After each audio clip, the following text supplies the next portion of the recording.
Tamad na tamad ako mag voice over, pero sige na nga, ito na nga kahit wala namang pumilit.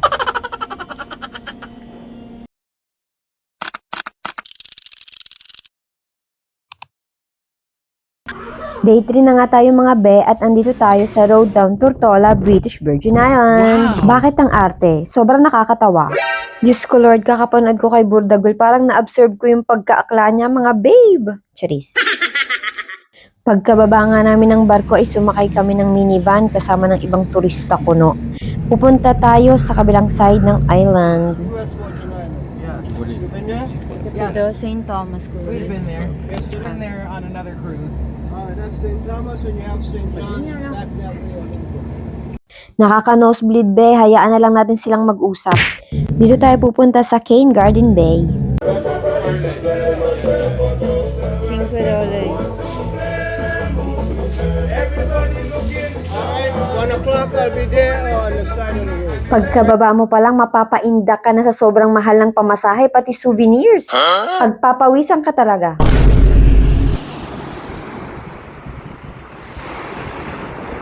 Ang ganda ng dagat, be, kasing ganda mo. Gusto mo yarn? So, nag-relax lang kami ni Dudong. Hindi kami naligo kasi sobrang lakas ng hangin at alon. Baka higupin ako ng dagat, be. Hindi pa pwede. Madami pa akong gagalaan. A few moments later.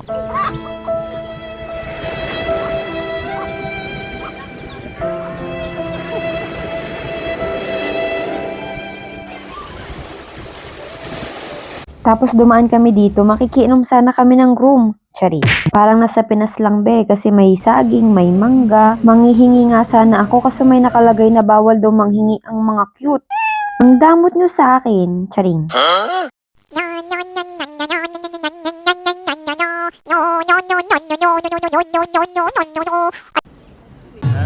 See?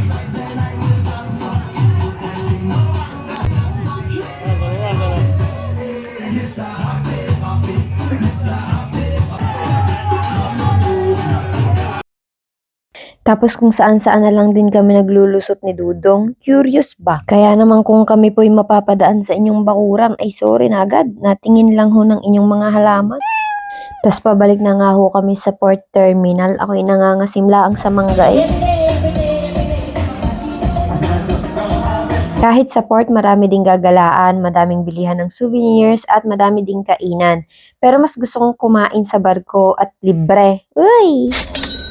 Airalo na isim nga pala ang gamit ko dito, covered na niya ang halos buong Caribbean Islands. Kaya kung may bala kang mag-travel sa ibang bansa, mag-Airalo isim ka na, hassle-free ka pa. Lagay ko sa Comsec yung code para may instant $3 kang credit, agad-agad be.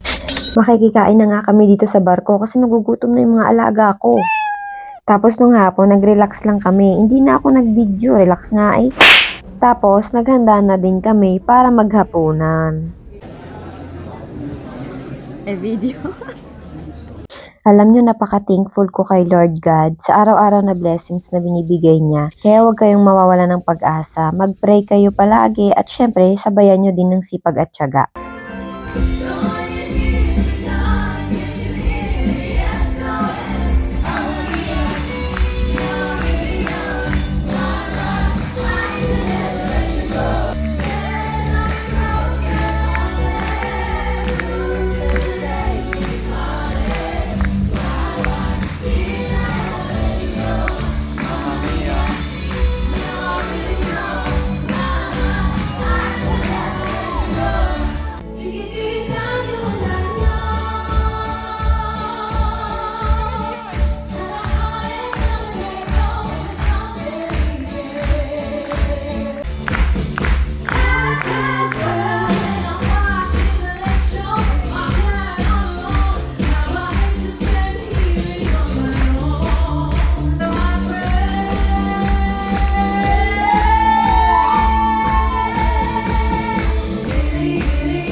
Bala.